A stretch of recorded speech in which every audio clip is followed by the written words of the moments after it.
and grow. Thank you very much. Good old Zoom. So I'm delighted that we've got quite a full panel this morning. There is one guest who is just struggling to get on with the good old technology. But just to begin with, can I ask, just ensure that everybody can keep the cameras off, can keep the mutes off. If you do have any questions, please put them into the chat function, and I will try and follow this up as best as possible as we go along with this meeting. But first of all, I want to welcome Dean Karen, who's a specialist consultant in engineering design for manufacture. I'd like to welcome Katerina Damkova, who is the Managing Director of IQ and IT and is the Chamber President. Thomas Lowbridge, who is the Customer Support Executive Greenmark. Thank you for the wave, Thomas. Nish Parekh, who is the co-founder of Capdar, which is the offcut company. And as I say, myself, I'm Forbes Lowe of the Kingston Chamber. Hopefully we'll be joined by Adam Lewis, who is the owner of the Surbiton-based pub, The Lamb.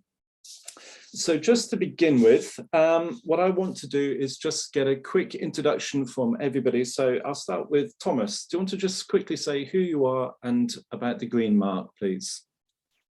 Before I did that as well, just to let everybody in the audience know that a colleague of mine is in the meeting as well. And as we're going through the conversation and this roundtable, he will occasionally be sharing links basically in the chat. So just keep an eye on that. If you get a ping in the chat, it might be him sending a link to you, basically.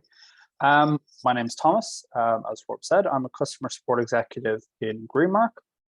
Greenmark is an environmental accreditation company that basically works on helping its members both understand their environmental impact while also supporting them on their journey to become a more sustainable business. My role in that company is basically to help guide businesses in improving their sustainability, auditing their processes, and as well as advising them on ways that they can improve and areas that they're doing well in, and that they can look to continue on with in the future, basically. Oh, you're muted, Forbes. After all this time. Yeah. Nish, welcome. Can you just say a few words about yourself and your business, please? Thanks for having me, first of all, and sorry about the mute thing. I think we just don't, it's always there. So we are a sustainable business in Kingston. We work with fabric offcuts, so leftover materials from fashion designers and interior designers, and we create day-to-day products from it, i.e. like journals, sleeping masks, card wallets, sunglass cases, and so on. Thank you, Nish. Katerina, do you want to say hello? Yes, good morning. Thank you for inviting me. My name's Kat. I'm from IQ and IT, and I must say that Thomas has been amazing help throughout the whole Greenmark accreditation process. So thank you very much, Thomas, for your help. And we are very proud that we have achieved the level 2, and we'll be soon working on our level 3. Oh, you're giving the game away already, Kat. Thank you. Dean Cohen. Hi there, good morning everyone. So my name's Dean, and thanks again for inviting me along this morning. So I'm the founder and owner of a small business called JNDC Limited based here in Kingston, and we specialise in helping our customers design and make products and take them to market. So we do a lot of the engineering design and implement a lot of products to be made both here in the UK and overseas. That's pretty much us. Thank you, Dean. Thank you very much. Okay, so really the first question is to Thomas. The question is, how has Greenmark been involved in the process of making Kingston businesses more sustainable? So it actually originally goes back to Kingston Council basically publishing their climate emergency action plan. So that would be the origin of this Kingston Green Business Scheme. Basically what's included in that is a set of actions aimed at helping local Kingston businesses reduce their negative impact on the environment. And Kingston Council got in touch with Green Mark about a partnership opportunity, basically where we would help the businesses facilitate their improvement of their environmental sustainability, reducing their negative impact, and just helping create, especially for a lot of these businesses who maybe hadn't done anything with environmental sustainability before, had no experience with it, just helping them really get to foundation levels, as well as some companies who were a bit more experienced and just helping them maybe work on some subtle improvements here, some larger improvements there. And that's how we got to where we are today, I suppose. Can you just explain a little bit about the Green Mark? Because Kat already mentioned she's done tier 2, tier 3. What is the structure of the Green Mark? Yeah, so as I said, just to summarize Green Mark again, it's an environmental accreditation focused on helping its members understand their environmental impact, and as well as that, helping support them on their journey to becoming more sustainable businesses. To go specifically to what Kat was saying, Green Mark in itself it's very comprehensive in its scope. It's entirely online, so the whole process, there are no site visits. It's a purely online based accreditation done through an online portal, and it is 3-tiered as well. So as Kat was saying, she was working on level 2 and is looking to level 3. What that basically means in simple terms, we have level 1, 2, and 3 Green Mark. Level 1, in short, we look at a company's environmental management, how to deal with their local environment, their utilities and their waste. And then when you start moving up to level 2 and 3, that's when we start including other areas and other subjects, such as travel and procurement. To go into a little bit more detail as well, just to help people fully understand the differences between level 1, 2, and 3 and kind of how that develops. Level 1 is basically to help raise awareness and encourage engagement with companies. It's really useful a lot of the time for companies who maybe are coming in with no experience in environmental sustainability, and we've really helped them get a foundation and understand where they are and where they can go. Level 2, this is where the requirements increase a little bit more. We start focusing more on designing action plans, including responsibilities and timeframes to really understand where they can go in the future to be developing their business in terms of environmental sustainability. And then level 3, that's basically when we get to a fully documented environmental management system. A lot of the times that term can sound a little bit scary for some businesses. An environmental management system, in very simple terms, incorporates 3 Ps: people, policies, and procedures. And basically what we do throughout the Green Mark process is very carefully and thoughtfully guide companies to design this environmental management system, basically by getting the right people in place to implement the correct policies that they've been creating using simple and effective procedures. And that's really what Green Mark is. And it's an entirely supportive process as well. So we offer guidance notes, guidance documents, and template documents. And as well as that, myself, my colleague, and colleagues of mine as well, we're here on email, phone, and video to help companies with any sustainability concerns they have when they're working through Green Mark. And yeah, that's it. That's brilliant. Thank you very much. We'll go into obviously a little bit more detail on how this has been applied for each of our guests here. There's just one little bit of note, which we've talked about this before, but I think it's good to just put it into the context of the overview of Green Mark. We've talked about sort of the international standards, the ISO 1400, I think, is that right? 14,001? 14,001, yeah. Yeah. This is the Green Mark level 3. Is it correct in saying that's the equivalent of that international mark as well for anybody who is doing international work like this? Yeah, so we do have some of our clients. The vast majority of our clients will come to us and solely use us as their environmental accreditor, as their third-party auditor, as somebody to basically help them improve their sustainability and get to this environmental management system. But we do have some companies who, for example, they are looking to achieve ISO 14001 accreditation. And what they essentially do is they use us as a support system, as well as I said, another external auditing body to come in to examine their processes, to examine their people, and to examine their policies to ensure that it is fit and capable enough for ISO 14001. So a lot of companies will come in and they'll reach level 3 Green Mark. and they'll use everything that they've worked on throughout the process to basically apply and achieve as well as maintain ISO 14001. So they'll get the level 3 green mark, they'll achieve that, they'll use that then to work on and achieve ISO 14001. And then every year they'll come back to green mark to basically make sure that they're maintaining everything, that they're not letting anything slip behind, and that they are constantly improving upon themselves. Please don't tell it, it's me. It's me. Oh, sorry. What? Oh, I don't believe it.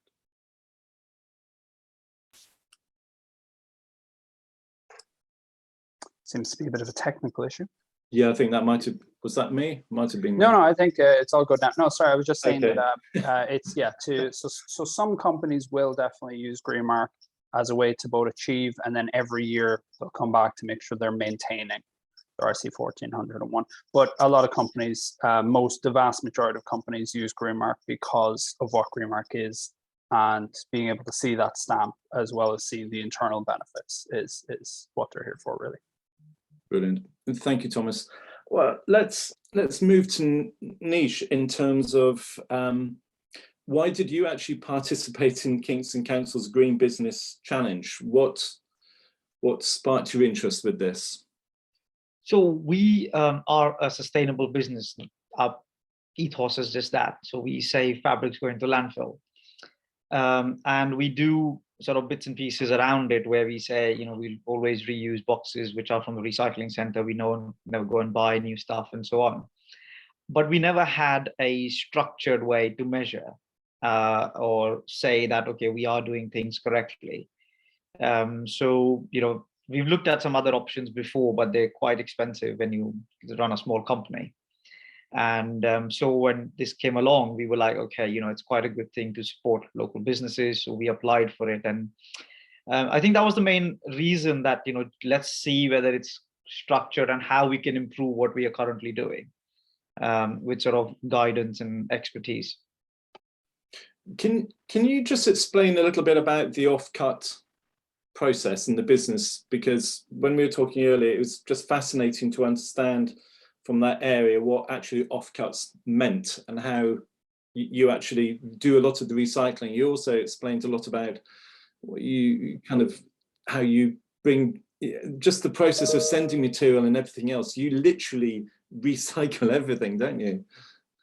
Yes, so I'll just start with predominantly, for example, offcuts are fabric pieces left over after your garments or your sofas are remaining. For example, the jumper I'm wearing, there's always such small pieces leftovers, or there are end of rolls, which are also known as offcuts. So for example, if the designer has decided to make 10,000 units of the hoodie I'm wearing, they'll always create material for, let's say, 10,100, just in case if anything goes wrong. But 9 out of 10 times, nothing goes wrong. And then the last 15-20 meters just sits there because it's not good enough for a new collection or it's a previous collection. And if you think about the thousands and thousands of designers in the UK, it all adds up and they don't have a use for it. So small pieces, end of rolls, and there are misprints, there are test prints, which consumers and end users like us, we will not see, which what goes behind the scenes. So all of that, we collaborate with the fashion designers to work out what kind of pieces they have. And then we create products out of it. I mean, I've just got an example here. It's a very small product. It's created from sort of 10 by 10 centimeters, which is a card wallet. You know, so this would have gone straight to landfill because there's no use for it. It's too small. But we've sort of managed to give new life to it. And even the packaging of it, it looks plastic, but it's actually cornstarch. So you can just put it in your food bag, and that's enough. Even when we do our marketing material, when we send out anything like a postcard, it's made out of seeded paper and used with natural inks. So again, something which you read it, you tear it, you put it in your pot, and that's enough. So what we want is we want everyone to sort of recycle their own bits rather than sort of relying on the government or the councils to do it. Just make it easier for them. Brilliant. It's fascinating. And I do love the fact that you've got so many of the samples behind you as well. Yes, quite a lot there, yes. Very good, very good. Thank you, Nish. Kat, can I ask you the same question? What was it about the Council's Green Business Challenge that appealed to you? And actually, where did you hear about it? So anything sort of green tends to appeal to me, and it's not just a recent thing, but since the beginning of our company, since 2009, I've always sort of put sustainability at heart of what we do, making sure that we reuse packaging like Niche does, that sort of stuff. Where did I hear about it? I can't quite remember. It could have been through the council newsletter, or some kind of a networking event potentially. I can't quite remember where it was, but it was sort of, yeah, that sounds really, really great, and I think we want to take part in it. We want to improve our sustainability, how we impact the environment as a business, but also sort of improving the well-being of our employees, and sort of looking outside the sort of main focus of our business to see what other impacts there is and what other good things we can do as a company. Coming from IT, there's an enormous amount of cables and software and the delivery boxes and everything else. I mean, how much can you see in your weekly work that you think, gosh, we can make a difference here? And do you think the sector itself is beginning to change a bit? So there are changes coming through our supply chain, through the sort of manufacturers, especially through the sort of wider use products. The sort of mid-range and low range tend to be more sustainably packed. The higher end devices tend to be just looking a lot sleeker, and they use more plastic. But there is a change happening, which is great, and we keep talking to our suppliers and to manufacturers like Dell or Lenovo about being more sustainable and what they're doing. I know it's off very little coming from a tiny little company based in Kingston, but we do engage with some sort of similar roundtable events with manufacturers like Dell, and have sort of a tiny little voice which keeps sort of being in the back of their heads, saying, you know, you need to do things in a better way. In terms of what we do, is we sort of reuse cable ties. So we have a little box which is labelled where anything which comes in, and we take cable ties off the cables, we put it in a little pot so we can then reuse it, rather than buying cable ties or buying those plastic one-use cable ties. So we don't use those unless we need something very securely attached which isn't coming apart. So it's all those little things. We have sort of storage sections for boxes we can reuse, bubble wrap. We've never bought bubble wrap. We've never sort of needed to buy boxes to repack something if we need to send anything. We work on combining packaging or shipping directly to our clients if we can, so we don't have sort of double shipping coming to us and then going out. We use technology to deliver that.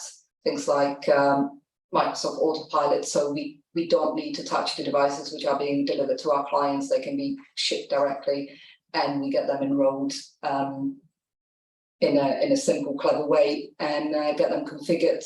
So it's sort of being at the forefront of technology, but having the sustainability behind as well to continuously improve.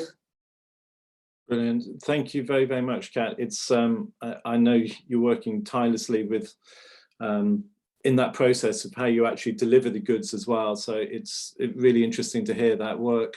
I want to now move on to Dean. Dean, can you give us your insight into what's the appeal of the Green Business Challenge from your perspective?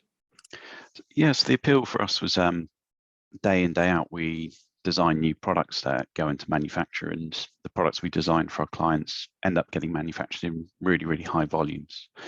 And we've got a lot of training and experience in reducing the environmental impact of making stuff. But one of the things we don't formally have any training on is how to actually improve our own business's environmental credentials. So some of the things the other panelists have mentioned, like reusing packaging, for example. We've been doing that for a good while. We're very proud of the amount of stuff we recycle. We kind of thought that we were doing everything we could in the office, but we were stuck in a relatively old building where the landlord doesn't really allow us to make too much change, and we were stuck, to be honest. We couldn't really think that we could do that much more, albeit there are only 5 of us and a dog on site in our little office and workshop. We thought that was it. So reaching out to the Green Mark process and the team behind it, we saw that as actual genuine value to go, well, what else can we do? As it turns out, there are a few things that we weren't even aware of we could affect change, which we'll probably come on to a bit later. Thank you, Dean. So actually, really, the next part of this is, what was this journey like for you? What was the accreditation process like? And really, how much time did it take? Dean, you're here. Let's continue with this in terms of, what was the process like? I know at different stages there's a greater or lesser degree of work. What level did you start at, and how did that journey go? So we kicked off with the Green Mark level 1. So we started off with the lowest entry level into the system because we didn't have anything in place formally in our business. And I think, to review it, it felt like we managed to do or affect maybe 80% impact in 20% of the time. And why was that? Well, being a business owner, typically time poor, there's always something else to do. But the way the system set up online meant that if I had 5-10 minutes free, I could just chip away at one extra area and get that one extra area done. If I wasn't quite sure about something, I could just send an email or a message within their online system and just let it soak there, and then a message pops back, and then I get an answer to a question, I can carry on. So I think it took us around about 2 days in time in total, but that's also all the time it took to affect the changes that were identified. So the Green Mark process itself, I don't think took anywhere near that, but probably the most important thing for me as a business owner was the fact that I could just chip away at it slowly. And also having a deadline massively helped, because I've been wanting to affect change for a number of years in this area. There's always something you're wanting to do, and something I never managed to get around to. So having a deadline and working towards that really helps push through. Just to add to that as well, yeah, at level 1 especially, we tend to have a very general estimate of somewhere between 8 to 12 hours spread out between 4 to 6 weeks is usually how long it takes to achieve level 1. But obviously, you know, it's very much dependent on if a company has any environmental documentation when they begin, if they have any experience, and with the, you know, outside of the Kingston Green Business Challenge, just working through Green Mark itself, companies, for example, if you don't get it finished in 4 to 6 weeks, or you don't get it finished in 8 to 12 hours because, you know, you've got very busy for 2 months here or there, or something like that happened, it's an annual subscription, so you do technically have that year to work on it, and for us to help you with it. So but no, we do, just go back to Dean's point as well, we do tend to estimate somewhere between 8 to 12 over 4 to 6 weeks, and like he said, we're here throughout the process whenever anybody needs help, really. And I think that's one of the key things. It didn't feel like 8 to 12 hours at all. Can't emphasize how easy it was just to chip away at it slowly, which is great. But that was at the level 1 tier, or was it? Yes, that's right. Yeah, so that was we started off without having anything in our business, and we successfully got accredited at level 1. So the process of the overall Green Mark accreditation took us up to level 1. Brilliant. And just for clarity, is it a kind of is it a kind of a question and an answer, and then once you'd answered one question, it went on to the next bit, and so on and so forth? It's almost like that, where, yeah, there were questions and answers, but the thing I really liked about that is some days maybe my head was more in certain areas, say energy reductions. As a business, we're focused on reducing energy. We've got a workshop with lots of energy hungry equipment, and it feeds into bills and overheads as well.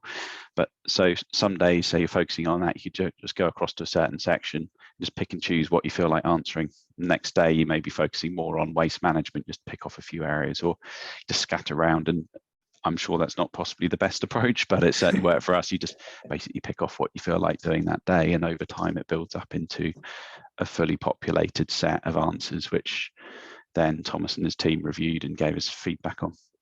Well, that's the thing. I mean, I would never, and I don't think anyone in the team would ever say that there's a wrong way to fill it out. We do have, for example, some people who they will not submit it to us for auditing until they have every question done, every document finished, everything. And then we have some people who say, well, I've done 3 questions in this section, I've done 4 questions in that section, and I haven't even touched this section. Can I submit it to you now? You look over what I've done already, make sure I'm doing it right, and then send it back to me. And you know, it very much, it's designed in a way purposefully that it's up to the business owner themselves and how they feel comfortable completing it and what works best for their time frame, really. Thank you, Thomas. That's really helpful. Nish, from your perspective, how did you find the journey? How long did it take you? I think when I started it, I thought it's going to be walk in the park, because we have everything sustainable with us, and we got rejected the first time I sent the application.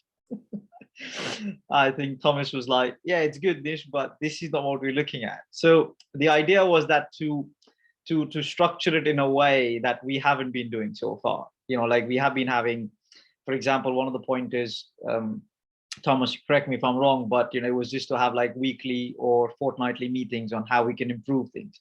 Now, for us, we never had that formally in our diaries, but because it's a sustainable business, we kept sharing ideas and so on and so forth. So so that sort of put it under the structure to say, okay, let's have it fortnightly or a monthly meeting just to discuss how we can improve and how things can move better in terms of how we can make our workplace better.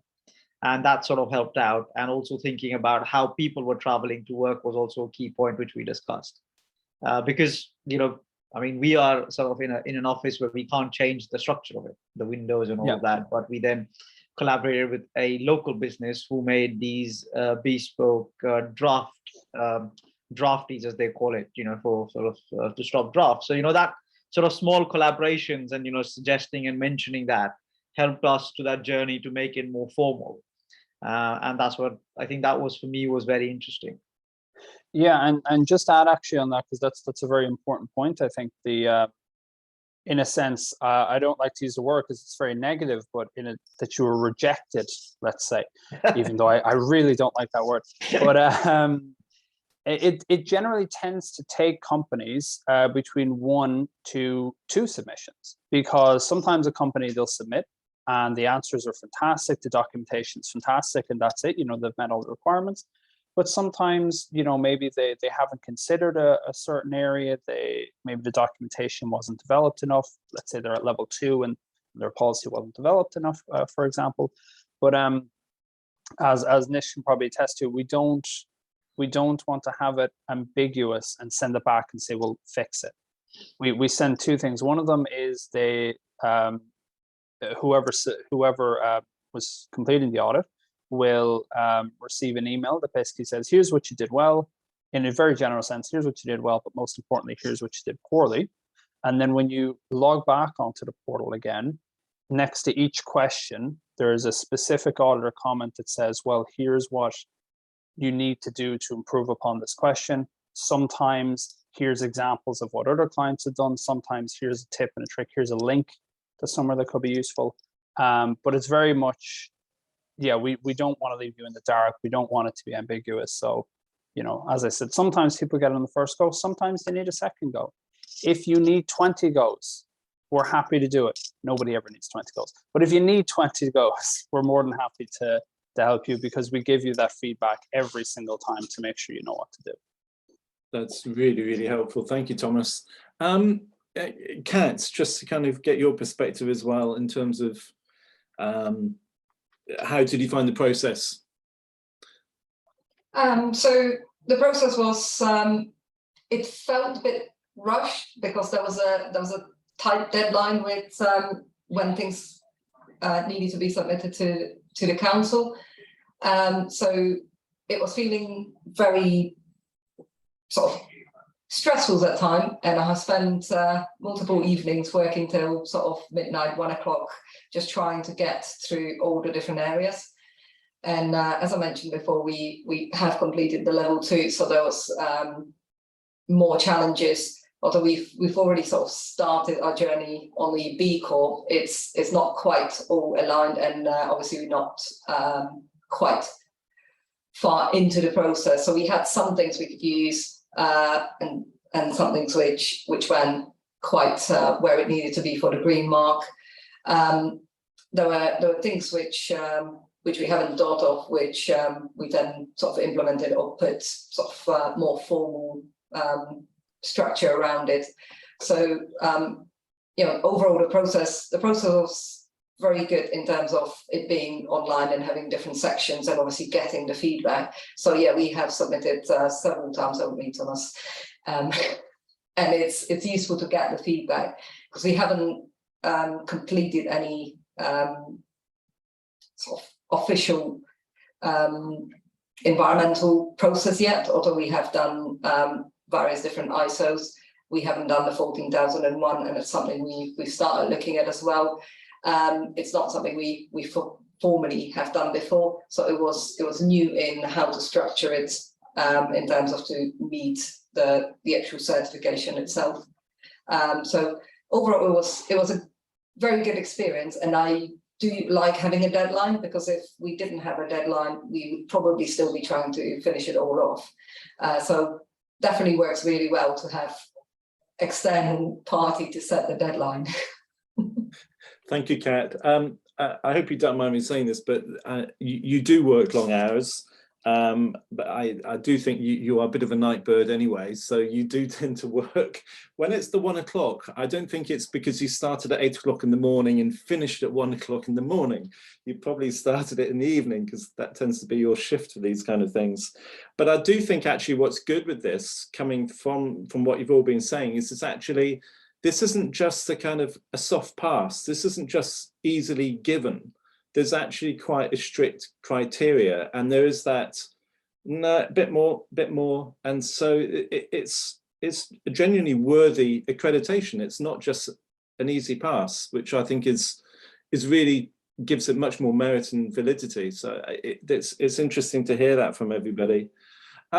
Kat, you mentioned sort of the framework, and I think this is one of the key things from this is really the framework to work with this. Can you just elaborate a little bit more on exactly how that did work for you? So things which had allowed us to sort of concentrate and do a lot of progress was is looking at our sort of environmental impact overview. And I've actually spent quite a lot of time on it and made it look pretty as well, which you would definitely appreciate, Forbes. Might need to show it to you later.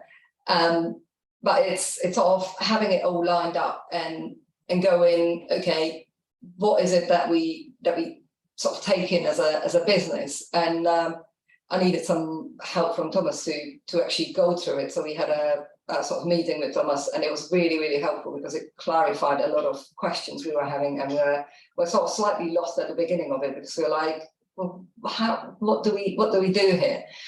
So Thomas was really, really helpful throughout the process.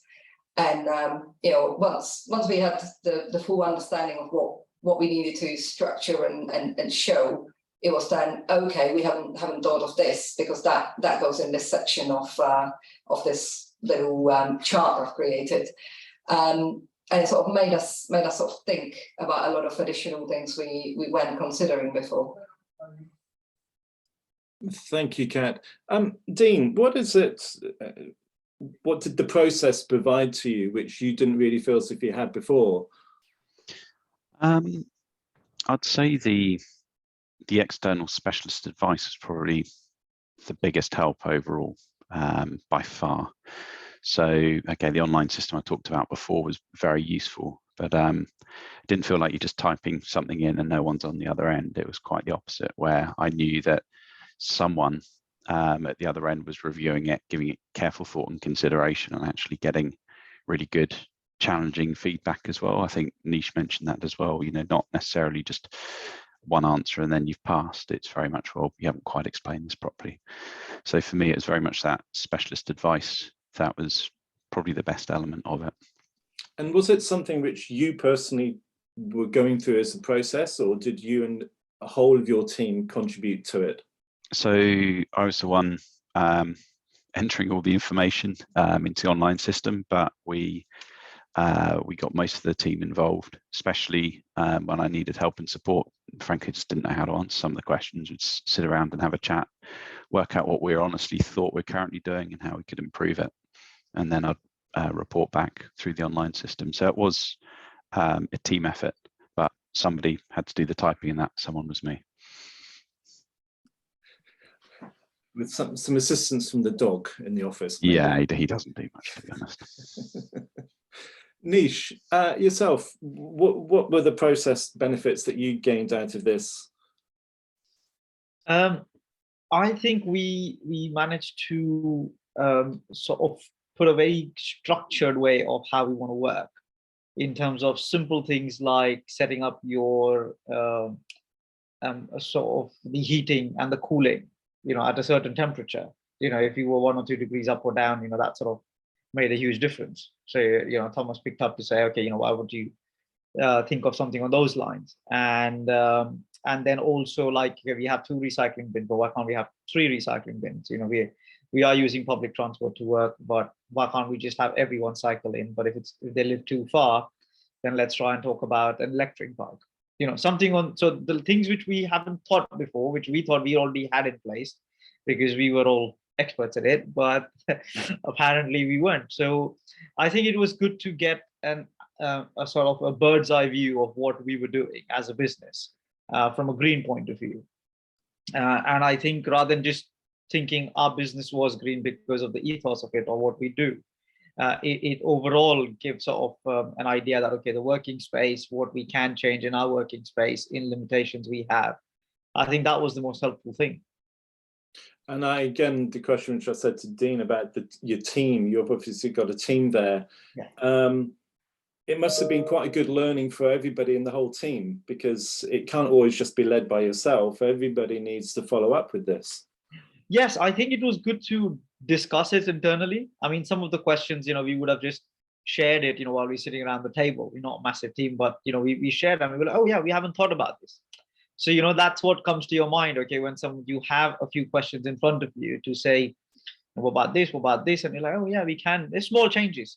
And, everyone in the team then thought about it, okay, let's just have, as what I mentioned earlier, that let's have this one date where we will discuss for half an hour, just, something about how we can make the office space more greener, like have some more plants outside, or, something about the energy and so on and so forth. Brilliant. So just extending on from that, I mean, it's obviously good for yourselves. You've gone through this process. There's a sense of accomplishment that you've done. How has this actually affected sort of your relationship with existing clients, prospective clients? What's the assist with this now? So we have started using the green mark icon on our sort of website, on some of the banners we have. We've also put out a few posts on our Instagram and on LinkedIn to say that we've received it. I think with Thomas's colleague, we've also done a sort of case study, which should be out soon, which we can also publish on our website once it's out there. And we are still we're still finalizing our signature design, email signature. So hopefully it'll be there on that as well. But it depends on the designer, how much we can squeeze into that small signature. Don't listen to designers, honestly. I think she's online as well, listening to it. Listen to designers. They've got good news, honestly. So yeah, I think it's a benefit to show, because a lot of people have various certifications. So our business, because we work with so many designers, like 300 plus designers, it's quite good to share with them that, you can actually, what we've done is quite beneficial to them. So it comes up in a conversation that they've seen our post, and it's like, what is the green mark thing? And they said, oh, we sort of suggest what we've done, and they're quite keen on it. Whether they follow it up or not, it's not something which I can comment on, but it surely gives us a bit more validity in terms of addition to what we do. Good, thank you. Dean, what's the discernible difference by going through this process that you've seen for yourselves and maybe in your relationships with other businesses? So the main impact on the environment is a step change in our energy consumption. So that was one of the key outputs of the Green Mark process, helped us identify one point that Nish mentioned. It sounds obvious, but when you actually really critically review how you manage the heating and cooling in the building, that has a massive impact on the overall energy consumption.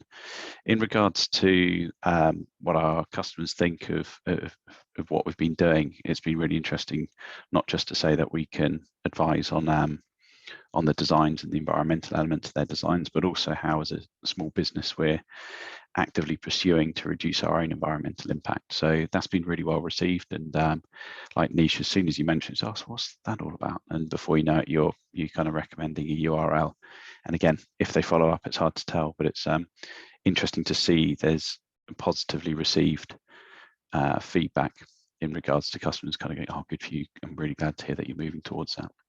Have you seen a sense that businesses kind of are looking for other kind of accredited green businesses? Have you seen this momentum? Yeah, very much so, especially in our area where there's quite a lot of competition, and it isn't always about price or deliverables, it's about the other areas, especially for larger businesses.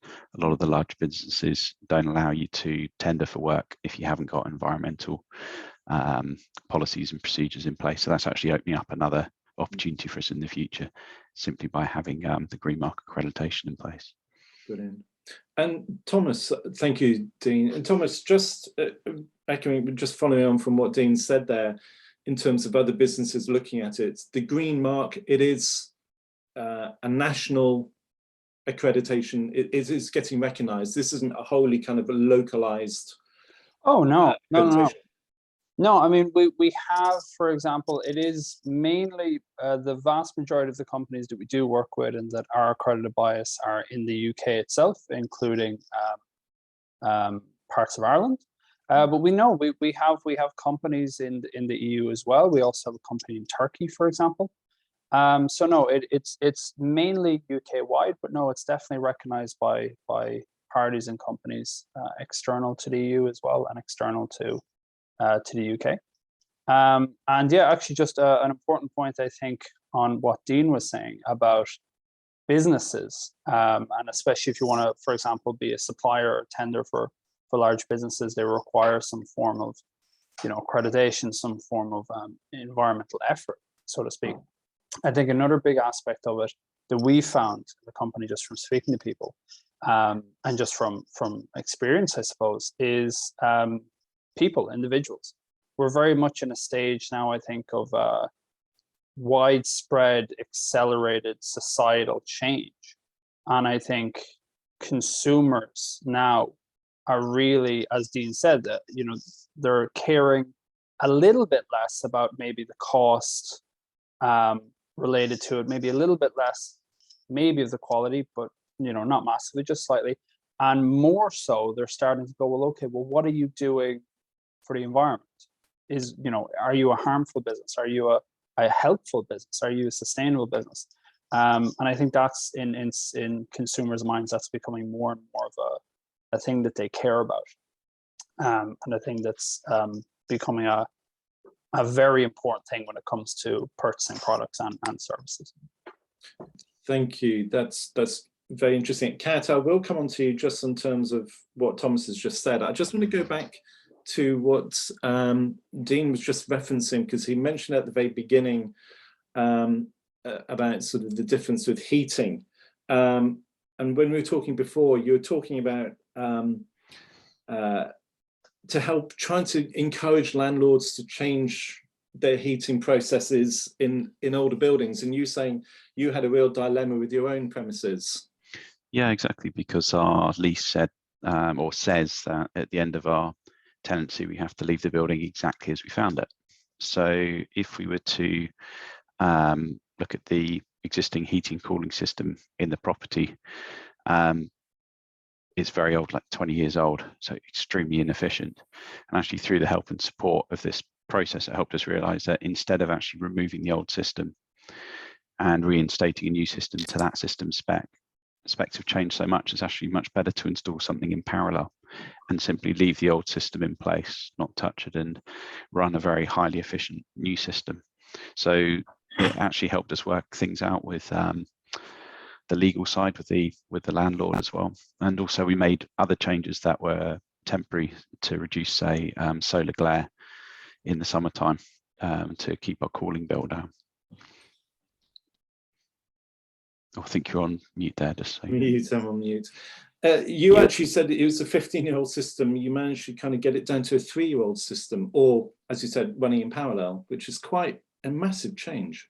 Yeah, definitely. And we're already seeing a difference in our energy bills, which is great for the environment, which is our primary reason for going through with it, but also as a small business, means we can reinvest that money elsewhere in our business as opposed to just paying more for energy that we're burning inefficiently. Yeah, there is a question in the chat, and if we get time, I'll try and bring this in.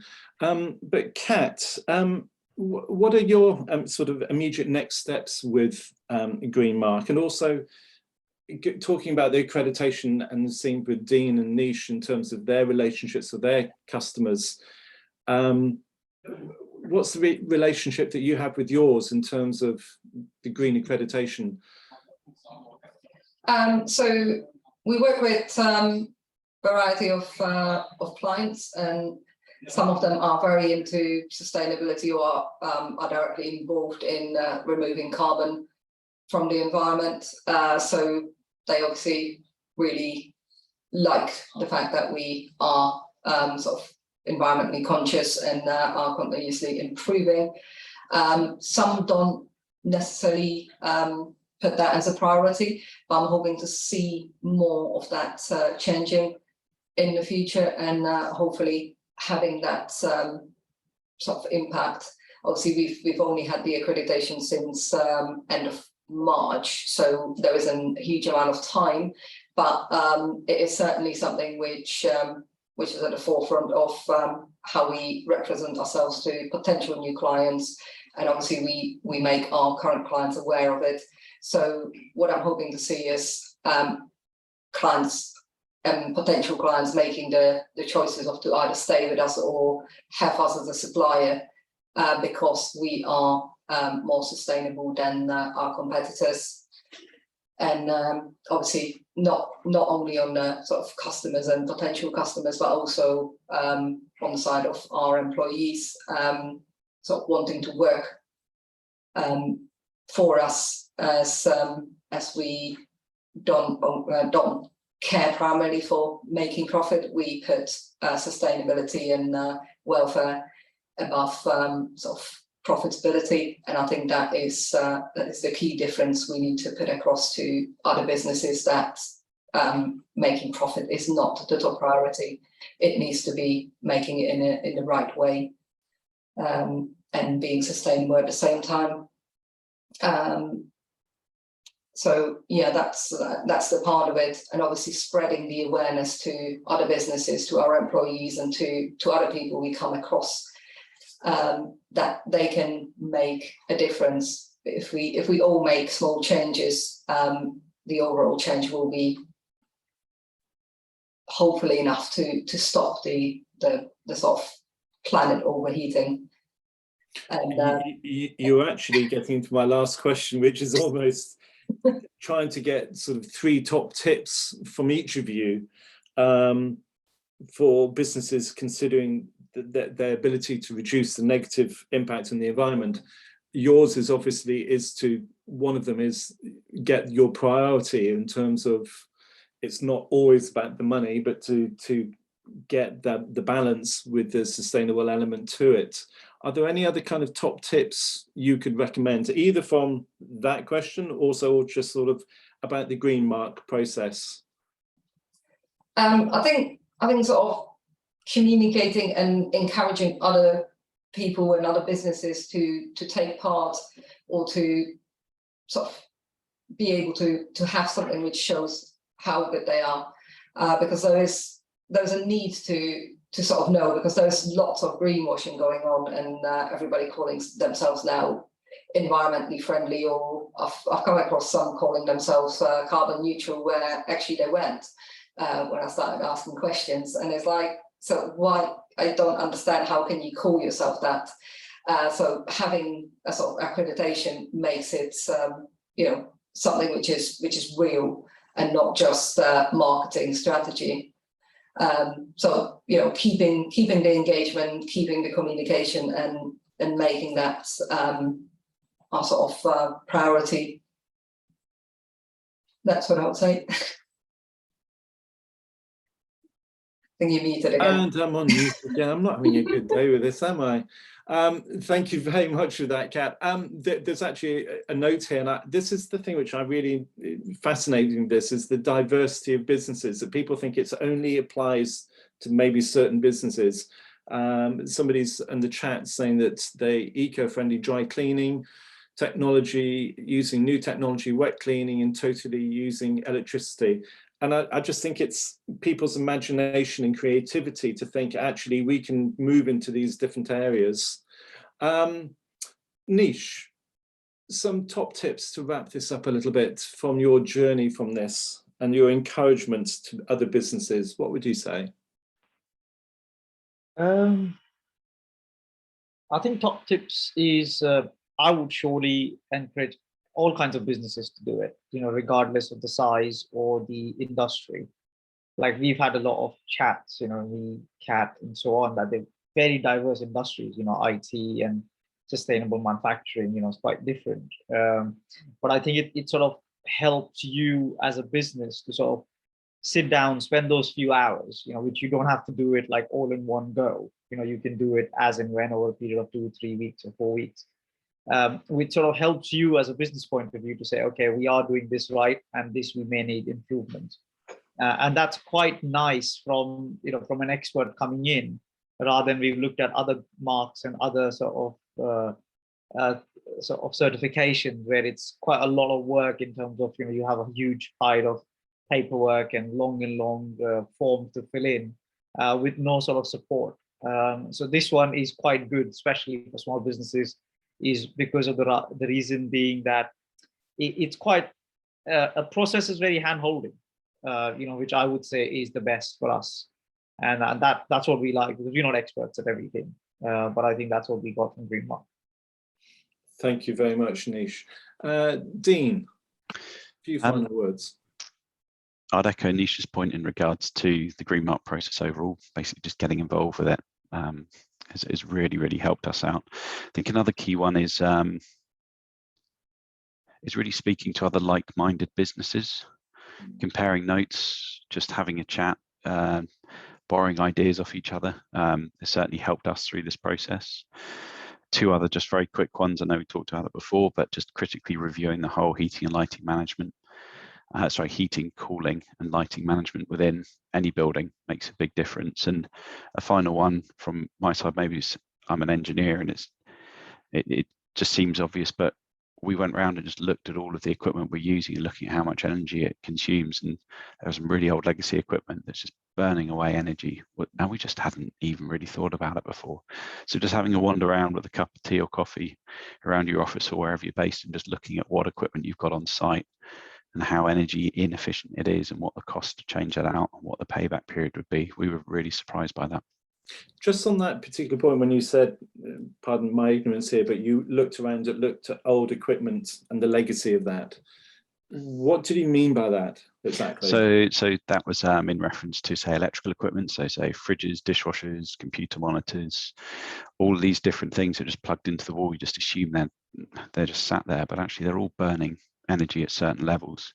You can look on the back of them. You can very quickly Google their efficiency ratings and then have a look at what's available out there. And some things are refreshingly low cost to send the old legacy equipment off for recycling and bring in something that will significantly reduce the energy consumption moving forwards. Thank you, Dean. Thank you. That's really useful. Thomas, do you want to say some final words as the man from the Green Mark? Yes. No, I was actually going to go back and two things before I suppose I end with the 3 tips. One of them is on the comment that I think Dean was making, Nish, and potentially Kat as well, about industries, and I think Nish especially was saying it. Greenmark very much is designed to be able to be used by small companies, large companies, multi-site companies, accountants, retail, manufacturing, leisure centers. You know, it really doesn't matter. So that's why we'd always advocate for, no matter what industry, sector, size of business you're in, we're able to help you. That's what we're here for. And as Kat was saying, help make us all more sustainable, because future of the planet, we really need all of us to be more sustainable. The comment as well, because I noticed a comment put in the chat as well about ISO 14001, and I was just going to mention about how Greenmark itself, we, as opposed to ISO, as well as similar to ISO, so ISO is very much about an environmental management system, which I mentioned previously, but in a sense checking your environmental management system, whereas what we help companies do is they move from level 1 to level 2 to level 3 very thoughtfully and very carefully. Is we help them develop that environmental management system, and at the same time we also take a holistic look at your waste, your utilities, your transport, your procurement, and your local environment, and basically help you, hypothetically, if you do want to go for ISO, build up all of these things to go for it. To end then, I suppose, on my 3 tips, they would be probably related to what I mentioned at the beginning about the 3 Ps. So if you're really looking to reduce your negative impact, really looking to get the beginning stages of making yourself more sustainable, people, very first thing you should do, assign a person or assign a green team, basically, who are in charge of your environmental sustainability. Policy. So you're going to want, the very first thing is probably an environmental policy, and that's going to contain your identification of your environmental impacts and kind of just some general ideas for what you're going to do to maybe mitigate them or reduce them entirely. And then lastly, procedures slash processes. For this one, I would recommend the companies begin the stages of developing an environmental action plan. And this is really, you want to assign an owner to it, you want to give yourself a time scale, and you want an action to help feedback into the impacts that you mentioned in your policy. And then the people that you assigned, they're the ones who are going to be working on it. So these are all really the foundation stages of helping to develop an environmental management system. So yeah, I'd say for me, 3 tips: people, policy, procedures. And as I said at Greenmark, those are 3 things that we also help you develop, and I think, as Nish said, kind of handhold and guide you throughout the process. Fantastic. Thank you very, very much. I really want to thank Dean, Nish, Kat, and Thomas for their time this morning. As somebody has noted in the chat, there are other kind of accreditations, but there is a really good push with the Greenmark. I think there's a lot of good elements here. I think each of them have really pulled out a lot of very beneficial practices for their businesses and also their accreditations with other businesses. But as the chat comment said, that this actually making the start, making that first step, and all of them have found the benefit of doing this. And I think there's probably a lot of work which you're already doing. So I think it's a natural evolution to the work practices. But thank you so much. It's been very, very informative, very enjoyable listening to your different sides of the stories and what you've all been contributing. The chat, there is a link in the chat. And if you need to follow anything up, please get in contact with Joanna Rossi from Kingston Council or myself, Forbes at the Kingston Chamber. Thank you for your time. I really hope you found this interesting. We have recorded this session, so we will be making this available on the Chamber website and with the Council and we're happy to share this for further information. We look forward to seeing you soon for our next Think Green. But again, thank you so much for our guests. Thank you, Joanna, for putting this together. And we look forward to seeing you very soon. Thank you very much, all. Thanks for the invite. Thank you. Bye. Bye.